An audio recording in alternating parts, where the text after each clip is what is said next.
Como solucionamos esses 3 problemas que eu gostaria de mencionar? O primeiro que Davi viu era o mal do ser humano. De onde ele vem? Como resolvemos isso? Inúmeras vezes no livro de Salmos, que Gladstone diz ser o maior livro do mundo, Davi descreve o mal da raça humana e ainda assim ele diz: Ele restaura minha alma. Você já pensou que contradição os seres humanos são? Por um lado, podemos penetrar fundo nos segredos do universo e dramaticamente alargar as fronteiras da tecnologia, como essa conferência demonstra claramente. Nós já vimos o fundo do oceano 3 milhas abaixo, ou galáxias a milhares de bilhões de anos-luz no futuro. Mas, por outro lado, algo está errado. Nossos navios de guerra, nossos soldados, estão numa fronteira agora, quase prestes a entrar em guerra com o Iraque. Agora, o que causa isso?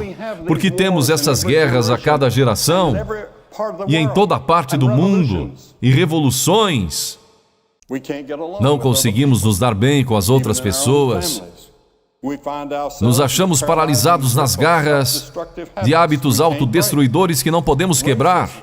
Racismo, injustiça e violência assolam o mundo, trazendo uma colheita trágica de dor e morte.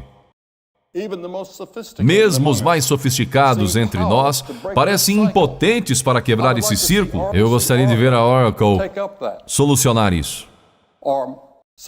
Ou alguns outros gênios tecnológicos trabalharem nisso. Como mudamos o homem, de forma que ele não minta ou trapaceie e que nossos jornais não estejam cheios de histórias de fraudes nas empresas ou nos trabalhos, ou atletismo ou em qualquer outra área. A Bíblia diz que o problema está em nós, dentro de nossos corações e almas. Nosso problema é que estamos separados do nosso Criador, que chamamos de Deus, e precisamos ter nossas almas restauradas. Algo que apenas Deus pode fazer. Jesus disse: porque do coração procedem os maus pensamentos, prostituição, adultério, furtos, morte, falso testemunho, blasfêmia. O filósofo britânico Bertrand Russell não era um homem religioso, mas ele disse: é no nosso coração que o mal está. E é de nossos corações que ele deve ser arrancado. Albert Einstein, eu estava conversando com alguém quando palestrava em Princeton e encontrei com o Sr. Einstein. Ele não tinha um diploma de doutor porque ele disse que ninguém estava qualificado para lhe dar um. Mas ele disse essa frase. Ele disse: é mais fácil desnaturar plutônio do que desnaturar o mal do espírito do homem. E eu sei que muitos de vocês pensaram sobre isso e se intrigaram com isso. Vocês viram pessoas pegarem avanços tecnológicos benéficos, como a internet, que ouvimos a respeito hoje à noite, e distorcê-los em algo corruptor. Vocês viram pessoas brilhantes criarem vírus de computador que fazem cair sistemas inteiros. O bombardeio da cidade de Oklahoma foi simples tecnologia, horrivelmente usada. O problema não é a tecnologia. O problema é a pessoa ou pessoas usando-a. O rei Davi disse que ele conhecia as profundezas de sua própria alma. Ele não poderia se libertar de problemas sociais e pecados pessoais, que incluíam assassinato e adultério. No entanto, o rei Davi buscou o perdão de Deus e disse: tu restauras minha alma. Vejam vocês, a Bíblia ensina que nós somos mais do que um corpo e uma mente. Nós somos uma alma. E existe algo dentro de nós que vai além do nosso entendimento. Essa é a parte de nós que anseia por Deus ou por algo mais do que encontramos na tecnologia. A sua alma é a sua parte que anseia por significado na vida e que busca por algo além dessa vida. E é a parte de você que realmente anseia por Deus. Eu percebo que jovens ao redor do mundo procuram por algo. Eles não sabem o que são. Eu falo em muitas universidades. E eu tenho muitos períodos de perguntas e respostas. E seja em Cambridge ou Harvard, ou Oxford, eu falei em todas essas universidades. Eu estou indo para Harvard daqui a cerca de 2 meses, contando esse, para dar uma palestra, e me farão as mesmas perguntas que me fizeram na última vez que eu estive lá, e elas serão essas questões. De onde eu vim? Por que estou aqui? Para onde eu irei? Qual o sentido da vida? Por que eu estou aqui? Mesmo se você não tem religião, existem ocasiões quando você pensa que existe algo mais.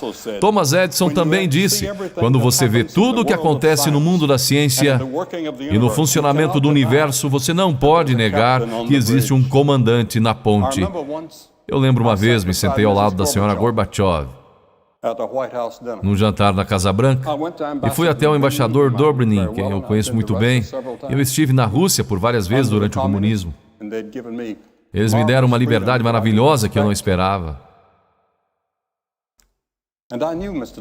E eu conheci o Sr. Dobrynin muito bem e eu disse, eu vou me sentar ao lado da Sra. Gorbachev hoje à noite sobre o que eu devo conversar com ela. E ele me surpreendeu com a resposta. Ele disse, fale sobre religião e filosofia com ela.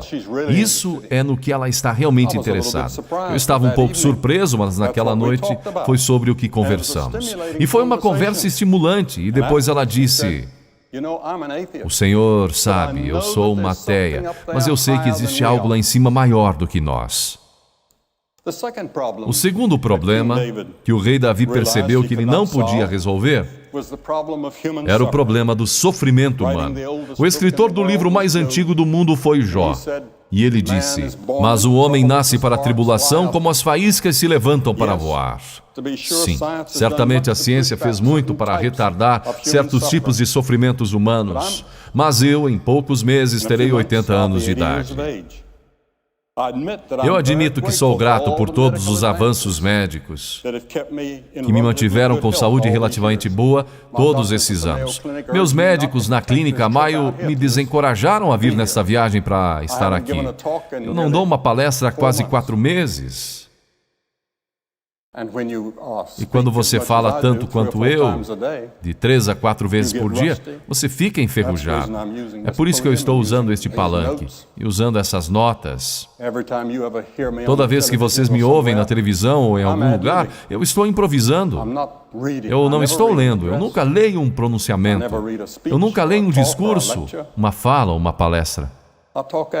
Eu falo de improviso. Mas essa noite eu tenho umas notas aqui, caso eu comece a esquecer, o que acontece às vezes. E eu tenho algo onde posso olhar. Mas mesmo aqui entre nós, em muitas, nas sociedades mais avançadas do mundo, nós temos pobreza, nós temos famílias que se destroem, amigos que nos traem, pressões psicológicas insuportáveis pesam sobre nós. Eu nunca encontrei uma pessoa no mundo que não tivesse um problema ou uma preocupação. Por que sofremos? É uma pergunta antiga que nós não respondemos. No entanto, Davi mais uma vez disse que ele iria se voltar para Deus. Ele disse, o Senhor é o meu pastor. O último problema que Davi sabia que ele não podia resolver era a morte. Muitos comentaristas dizem que a morte é um assunto proibido na nossa geração. A maioria das pessoas vivem como se elas nunca fossem morrer. A tecnologia projeta o mito do controle sobre a nossa mortalidade. Nós vemos pessoas em nossas telas de cinema. Marilyn Monroe é tão bonita nas telas como ela era pessoalmente, e muitos jovens pensam que ela ainda está viva. Eles não sabem que ela está morta. Ou Clark Gable, ou quem quer que seja, as velhas estrelas, elas voltam a viver. E elas são tão maravilhosas naquela tela como eram pessoalmente. Mas a morte é inevitável. Há algum tempo atrás eu falei em uma sessão adjunta do Congresso, ano passado, e nós nos reunimos naquela sala, a Sala das Estátuas. Mais ou menos 300 delas estavam lá. E eu disse, existe uma coisa que temos em comum nessa sala. Todos nós juntos, republicanos ou democratas, ou qualquer outro.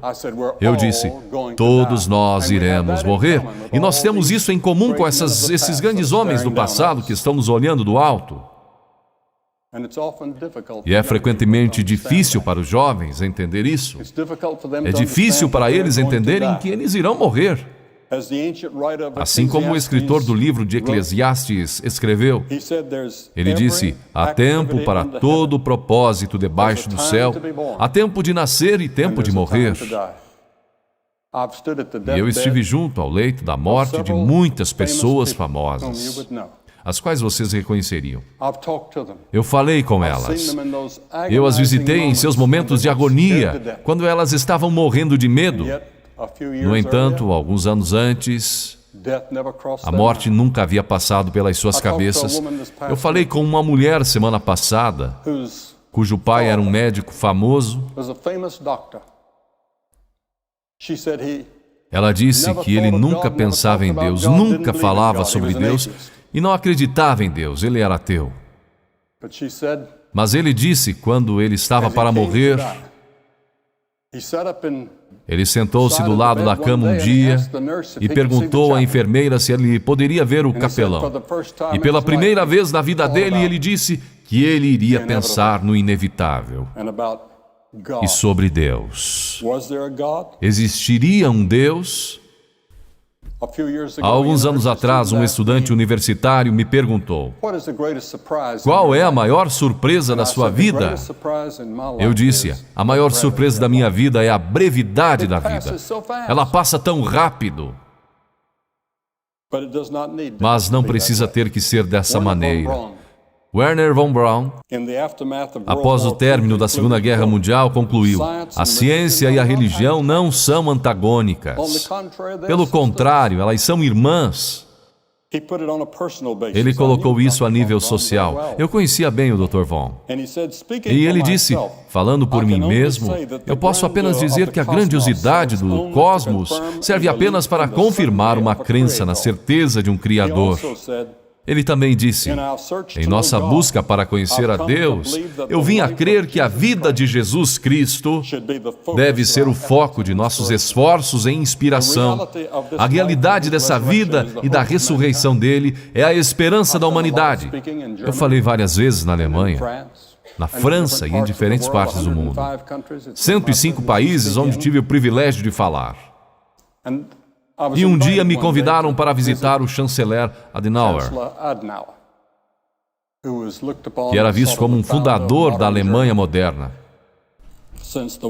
desde a guerra. E ele uma vez disse para mim, jovem, ele disse, você acredita na ressurreição de Jesus Cristo? E eu disse, Senhor, eu acredito. Ele disse, eu também.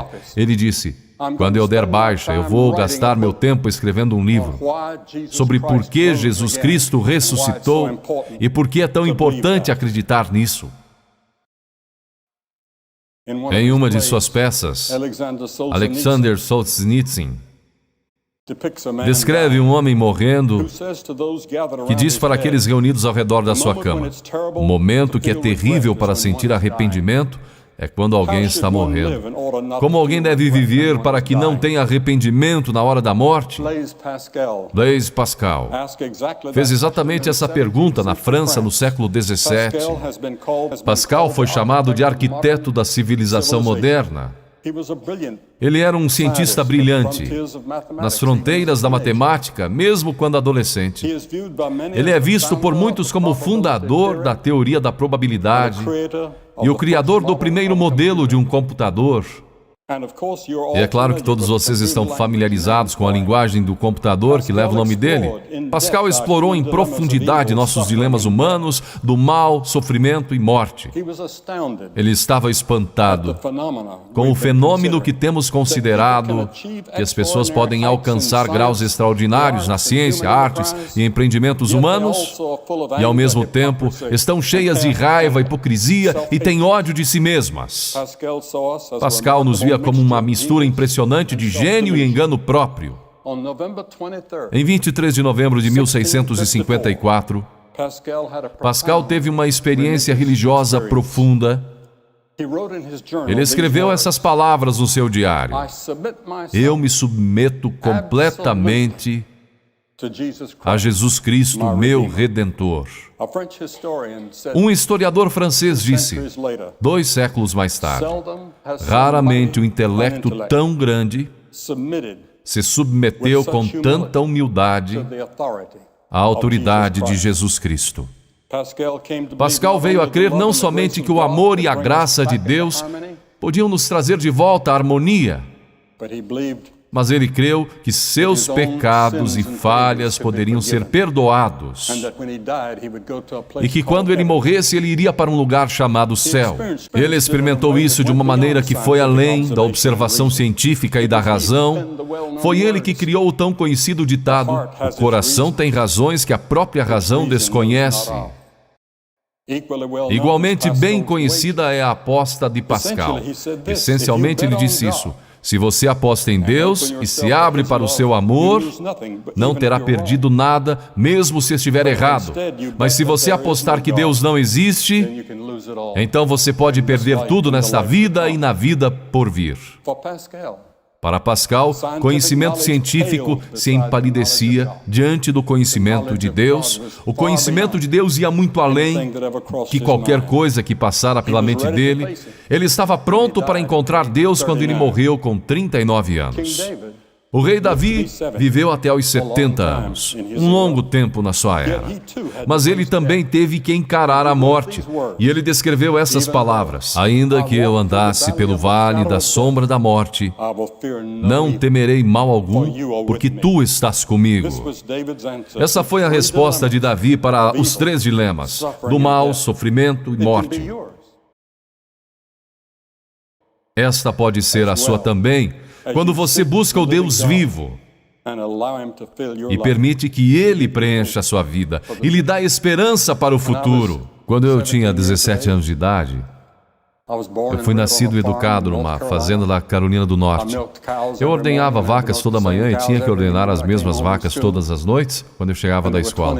E havia 20 delas que eu tinha, pelas quais eu era responsável. E eu trabalhava na fazenda e tentava não ficar atrás nos meus estudos. Eu não tirava boas notas no colégio. Eu não as tirava na universidade. Até que algo aconteceu no meu coração. Um dia eu me encontrei cara a cara com Cristo. Ele disse: "Eu sou o caminho, a verdade e a vida." Você pode imaginar isso? Eu sou a verdade. Eu sou a personificação de toda a verdade. Ele era um mentiroso? Ou ele era um louco? Ou ele era o que ele alegava ser? O que ele era? Eu tinha que fazer aquela decisão. Eu não podia provar isso. Eu não podia levar isso a um laboratório e fazer experiências com isso. Mas pela fé eu disse: "Eu acredito nele." E ele entrou em meu coração e mudou a minha vida. E agora eu estou pronto para quando eu ouvir aquele chamado para entrar na presença de Deus. Obrigado e Deus abençoe todos vocês.